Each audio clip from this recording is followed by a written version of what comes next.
اور پھر حضور علیہ الصلوۃ والسلام فرماتے ہیں کہ ماہ رمضان جب آنے لگتا صحابہ کرام کو اکٹھا فرما لیتے اور ماہ رمضان کے متعلق میرے حضور جان رحمت صلی اللہ تعالی علیہ وآلہ وسلم ان کو رمضان کے بارے میں تائید فرماتے کہ اے میرے صحابہ، یاد رکھو یہ جو مہینہ ہمارے اوپر آ رہا ہے یہ مہمان مہینہ ہے، اس کی بڑی برکتیں ہیں۔ اس کی پہلی رات ہی کو اللہ تعالیٰ آسمانوں کے دروازے بھی کھول دیتا ہے، جنت کے دروازے بھی کھول دیتا ہے۔ اور میرے کریم آقا علیہ الصلوۃ والسلام فرماتے کہ اے میرے صحابہ دیکھو، آج رمضان کا چاند نظر آ گیا، اللہ تعالیٰ جہنم کے دروازے بند کر دے گا، شیطان کو جکڑ لے گا۔ اور یاد رکھو میرے صحابہ، یہ وہ مہینہ ہے جس مہینے کے اندر جو بندہ نفل پڑھے گا اللہ تعالیٰ فرضوں کے برابر ثواب عطا فرمائے گا، اور جو فرض پڑھے گا اللہ تعالیٰ اس کو 70 فرضوں کے برابر ثواب عطا فرمائے گا۔ اور میرے آقا نے فرمایا کہ جو بندہ رمضان کی رات کے اندر ایک سجدہ کرے گا اللہ تعالیٰ 1500 نیکیاں عطا فرمائے گا، اور جو بندہ ایک بار سبحان اللہ کہے گا اللہ تعالیٰ اسے رمضان کی برکتوں سے 1,00,000 نیکی عطا فرمائے گا۔ یہ رمضان کی برکت ہے۔ پھر میرے آقا نے فرمایا میرے صحابہ، اس ماہ مقدس کے اندر جو بندہ کسی روزے دار کو روزہ افطار کرائے گا اللہ تعالیٰ افطاری کروانے والے کے سارے گناہ معاف فرما دے گا، اور جتنا ثواب روزے دار کو ملے گا اللہ تعالیٰ افطاری کرنے والے کو بھی اتنا عطا فرمائے گا۔ صحابہ بول پڑے یا رسول اللہ صلی اللہ تعالی علیہ وسلم، ہمارے ہاں تو اتنی ہمت نہیں ہے کہ ہم روزے دار کا روزہ افطار کروائیں، ہماری اتنی سکت نہیں ہے، غربت ہے، افلاس ہے، تنگی ہے۔ میرے آقا نے فرمایا میرے صحابہ، میں نے کب کہا ہے کہ آپ ان کو جی بھر کر کھلائیں؟ اگر آپ ان کو پانی کا ایک گھونٹ بھی دے دیں، کھجور کا ایک دانہ بھی دے دیں، اللہ تعالیٰ تمہیں بھی اس کا ثواب عطا فرمائے گا۔ اور پھر میرے آقا نے فرمایا ہاں، اگر تمہارے اندر طاقت ہے زیادہ جی بھر کر کھلانے کی، تو میرے آقا نے فرمایا جس نے روزے دار کو جی بھر کر افطار کروایا، جی بھر کر کھانا کھلایا، کل بروز قیامت جب وہ روزہ افطار کروانے والا میرے حوض کوثر پہ آئے گا، میں اس کو حوض کوثر کے جام بھر بھر کے پلاؤں گا۔ پھر میرے آقا نے فرمایا میرے صحابہ دیکھو، اس کا پہلا عشرہ رحمت، دوسرا عشرہ مغفرت، تیسرا عشرہ جہنم کی آزادی ہے۔ ایک دوسرے مقام پہ میرے آقا نے فرمایا اے میرے صحابہ، یہ وہ رمضان کا مہینہ ہے جس مہینے کے اندر اللہ تعالیٰ شیطان کو قید کر دیتا ہے، شیطان بند ہو جاتا ہے، اس کی ساری جو ہے وہ معاملات اللہ تعالیٰ روک دیتا ہے۔ اور یہ وہ مہینہ ہے جس مہینے کے اندر اللہ تعالیٰ نے اپنا کلام نازل فرمایا، قرآن مجید نازل فرمایا۔ قرآن مجید اللہ تعالیٰ کا وہ بابرکت کلام اسی مہینے کے اندر نازل ہوا، تبھی تو فرمایا شہر رمضان الذی انزل فیہ القرآن، رمضان کا وہ مہینہ ہے جس کے اندر اللہ تعالیٰ نے قرآن پاک کو نازل فرمایا۔ ویسے تو بتدریج 23 سال لگے ماہ رمضان قرآن پاک کو اترتے ہوئے، لیکن جو قرآن پاک کا سلسلہ لوح محفوظ سے نیچے آسمان دنیا تک آیا وہ رمضان کا مہینہ تھا۔ اور اگلی بات، رمضان ہی وہ بابرکت مہینہ ہے جس مہینے کے اندر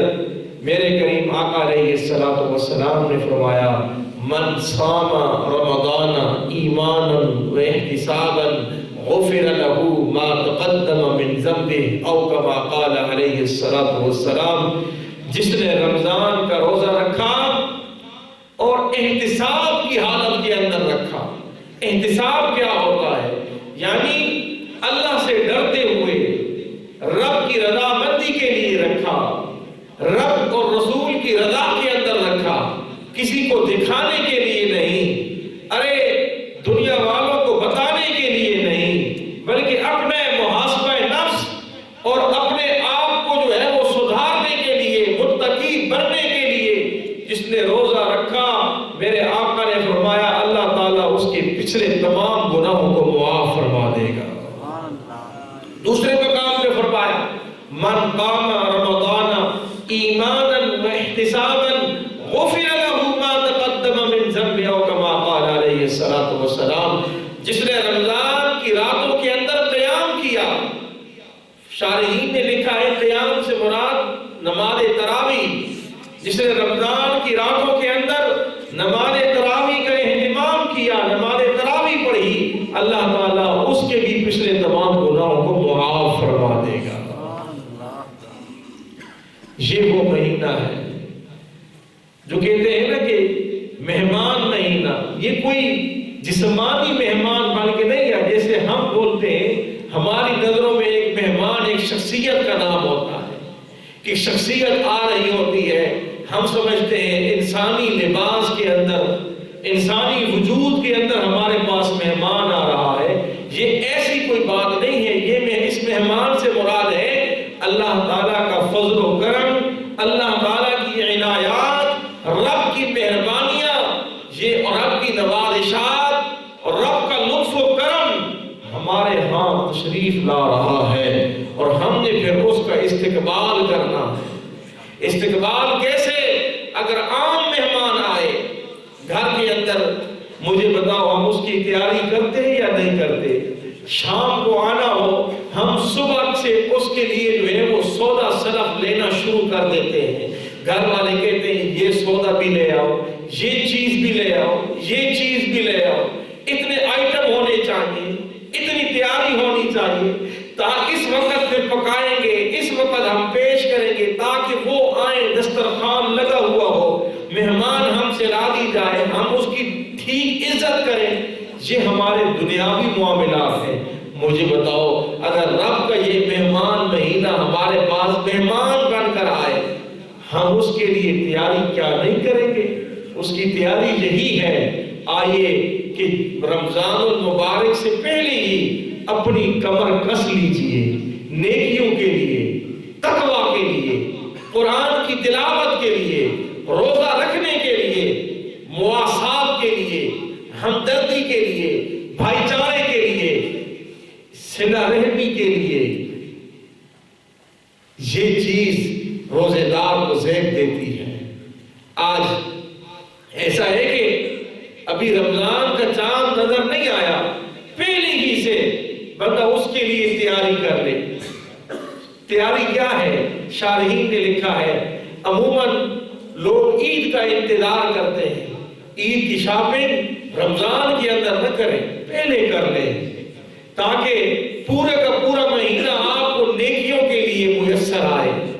رب کی قرآن پاک کی تلاوت کے لیے میسر آئے۔ یہ دن بازاروں میں گھومنے کے لیے نہیں، رب کو منانے کے لیے آ رہے ہیں۔ رب تعالیٰ ہمیں ایک بہت بڑا پیکج دے رہا ہے۔ آج دیکھیے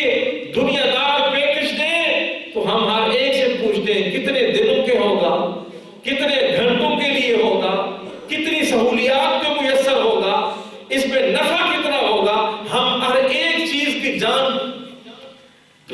پڑتال کرتے ہیں، چھان بین کرتے ہیں، اور اس مہینے کے لیے تو پھر دیکھو کہ رب تعالیٰ شیطان کو بھی جکڑ لے، دوزخ کے دروازے بھی بند کر دے۔ اور مزے کی بات یہ ہے کہ پھر ہر روز افطاری کے وقت اللہ تعالیٰ ایک روایت کے اندر ہے 60,000 اور ایک روایت کے اندر ہے 10 لاکھ افراد ایسے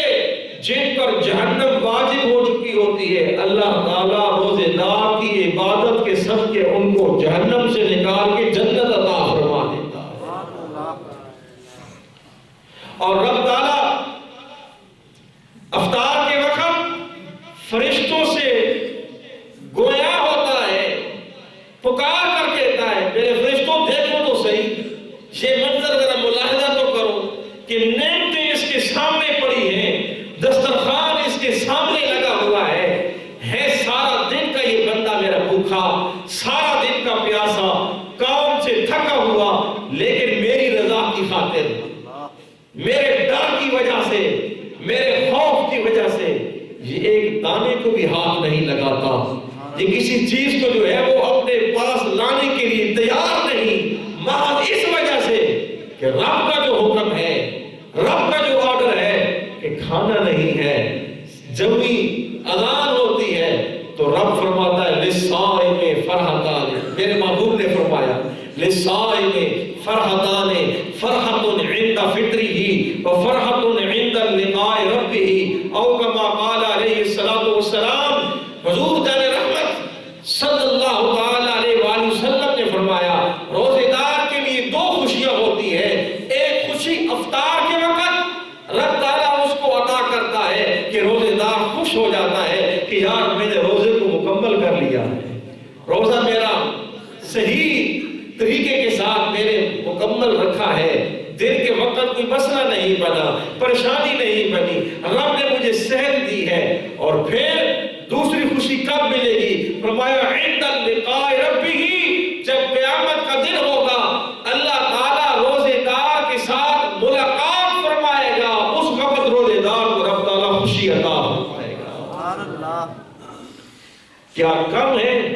کہ اللہ تعالیٰ روزے دار سے ملاقات کرے، اس خوشی کا عالم کیا ہوگا؟ یہ خوشی پھر ہر ایک کو میسر نہیں آئے گی، آئے گی تو روزے دار کو میسر آئے گی۔